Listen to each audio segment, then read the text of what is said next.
It's the second Sunday of Advent.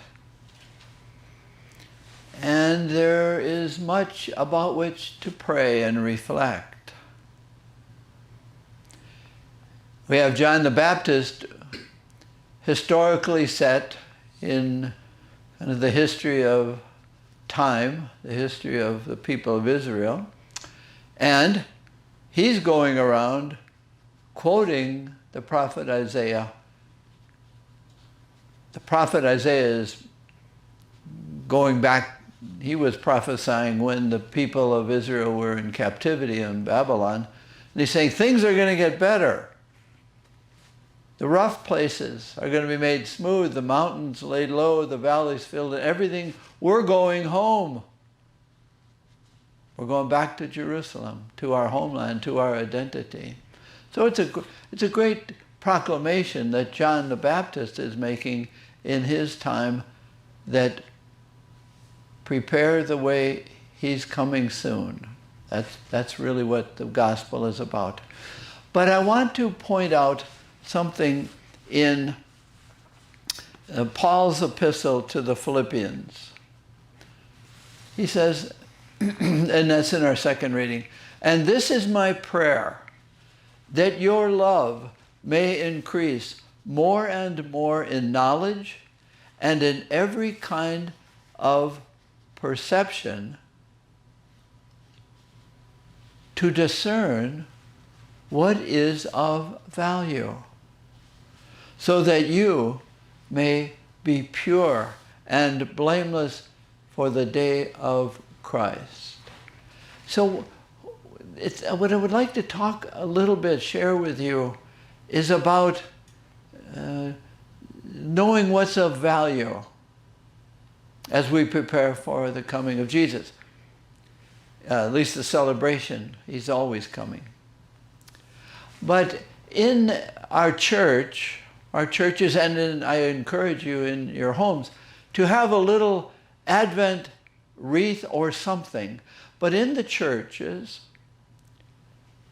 you have the second candle lighted up today, and it's usually in a circle of greenery.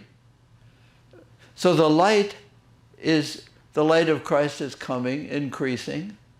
And the greenery, at least in our part of the world, greenery is not what's around. Things aren't growing greenly. And so we bring in the green inside. We bring a Christmas tree inside, and we'll talk about that later on, maybe next week. But what's really highlighted is that in the middle of the wreath is Advent emptiness. Yeah. And that light shines on the emptiness, in the longing, in the wanting. Now, Advent is a time for longing. I brought along a visual aid. It's an empty bowl, of course, and I pray with this in every morning during prayer time. It's my Advent bowl. It's my reminder of emptiness and longing. Hold it higher. It's empty. There's nothing in it, except I would like it to be filled. And the value that Paul is writing to the Philippians about is the knowledge to not be fooled by false fullness. Okay, this is the call of John the Baptizer. Repent from your false ways of trying to find completion. So you see I have a bowl, so I'm going to put it away so I can use my hands.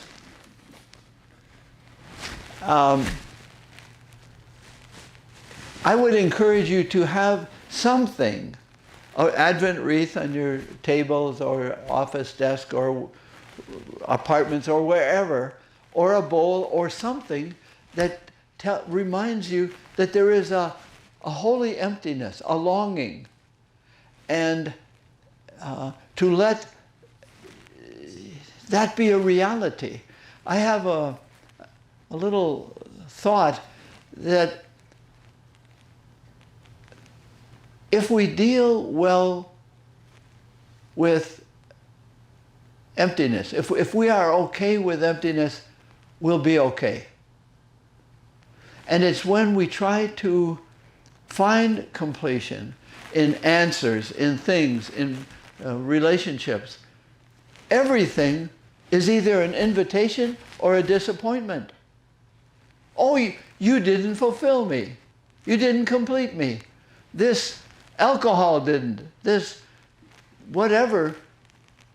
It left me even more empty. What gets us in trouble, I think, this is just an offering, but I think it's how we try to rearrange reality to create fullness. That's always going to get us in trouble. And get us so that we'll try to find God by our creating God in our fullness. That I would like to fill that bowl with jelly beans or poppycock or whatever, or anything. My demand for fullness will get me in trouble with most of reality. If I don't have what I want, I'm going to be frustrated with everything else.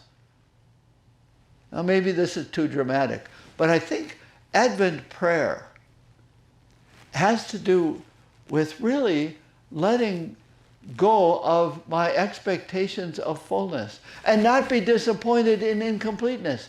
That's our Advent is probably the most realistic time of the liturgical year, because it calls us to the awareness that, like the people in Israel, we are far from home.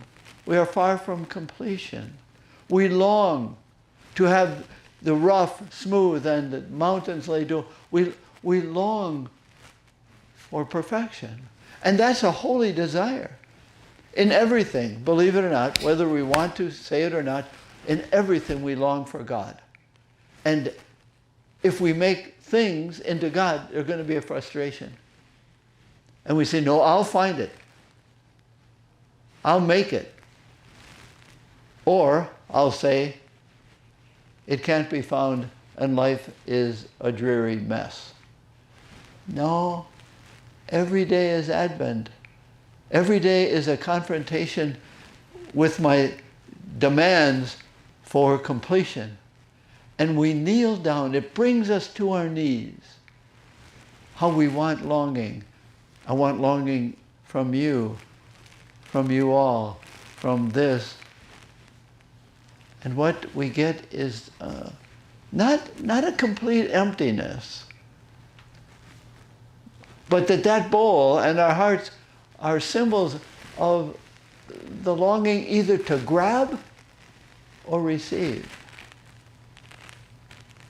So the growth of the Advent wreath, the greenery, is to come. And the light of Jesus is saying, you can't have it all now. You can have invitations. You can have temporary satisfactions.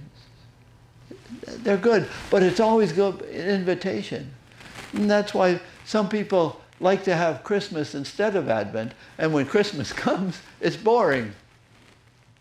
And it didn't work. We tried to have Christmas without longing. No. If you want to have a joyful Christmas, I think it's this discernment that Paul talks about, to know the value of things. Everything is valuable because it points beyond itself.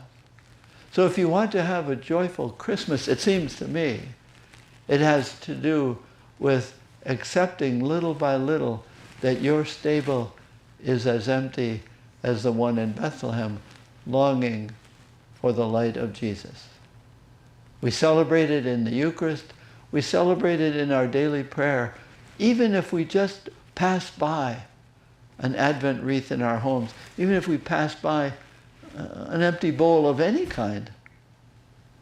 Emptiness is a realistic prayer.